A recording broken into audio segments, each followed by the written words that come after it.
My work in economics is mostly on regulation, and I think that there's a problem with the way we have conceived of regulation as the state being an independent actor and trying to regulate market processes. Markets and the government are pretty firmly intertwined, and we need to understand that it's a political process and worry more about things that the state does that are not legitimate and things that markets do to try to affect government regulation. Economists have over-specialized, and a lot of their concern about markets is just about how things are produced. But real people are also concerned about how the benefits from production is distributed. Is it fair? Do people deserve what they get? And I think the reason that that's legitimate is that sometimes there are privileges in the economy that don't really appear to economists. Where did you go to high school? What is your last name? What are your connections? And so if those are the things that determine the distribution of benefits, we all feel the system is rigged. And if the system is rigged or unfair, I'm going to try to get my part politically if necessary. So the perception of fairness is very important, and I think economists have made a mistake. First, not to recognize that we can argue that entrepreneurship has important moral elements, and second, to recognize that there are legitimate objections, that there are immoral aspects to the way that the real economy works. La idea de este congreso fue hacernos la pregunta sobre cómo estamos generando pregrado. La traída de Michael Munger no es trivial en cuanto él es el director de un programa que fue creado en Inglaterra, que ya tiene 57 versiones en Estados Unidos, que es el PPE, Philosophy, Politics and Economics, que viene a reemplazar en el fondo el pregrado tradicional de Economía, muy parecido a lo que nosotros tenemos acá en Ciencias Políticas. Nuestra línea de investigación fundamentalmente está relacionada con las ideas, con las instituciones y con los emprendimientos en el amplio sentido de la palabra. Y cómo eso son factores fundamentales para que un país sea desarrollado, para que un país progrese, para que sea un país con mayor igualdad de oportunidades o no lo sea.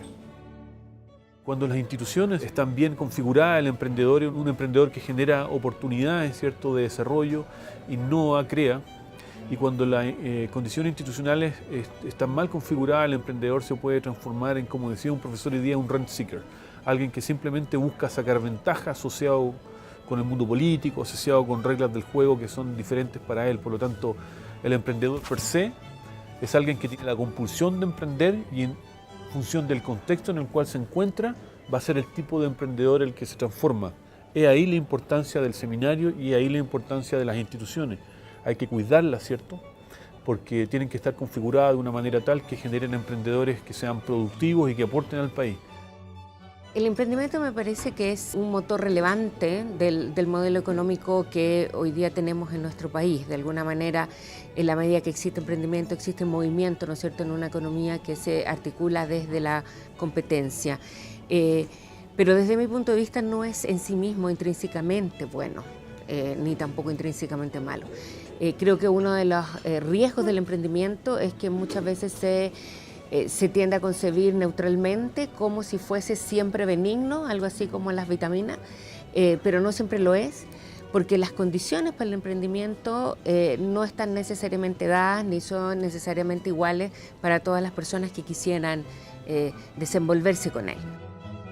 I first came to Chile in 1989, and I realized that it is difficult for young people especially to feel like Chile is still making progress. But if you look at other Latin American countries and the progress made in Chile since 1989, Chile is a very effective democracy. It's a very powerful economy in South America, and I hope that people get some sense of hope in addition to the pessimism that we often talk about.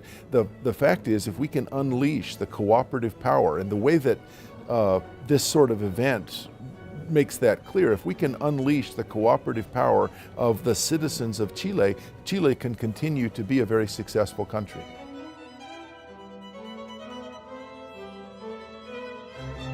Muy interesante ver los temas que se discuten en economía y en administración, pero además la experiencia de este programa PPE en Estados Unidos y su eventual implementación en Chile como una alternativa académica. Yo creo que eso pone la discusión en Chile y en esta universidad en la vanguardia, digamos, de los temas de innovación académica para la preparación de futuros profesionales.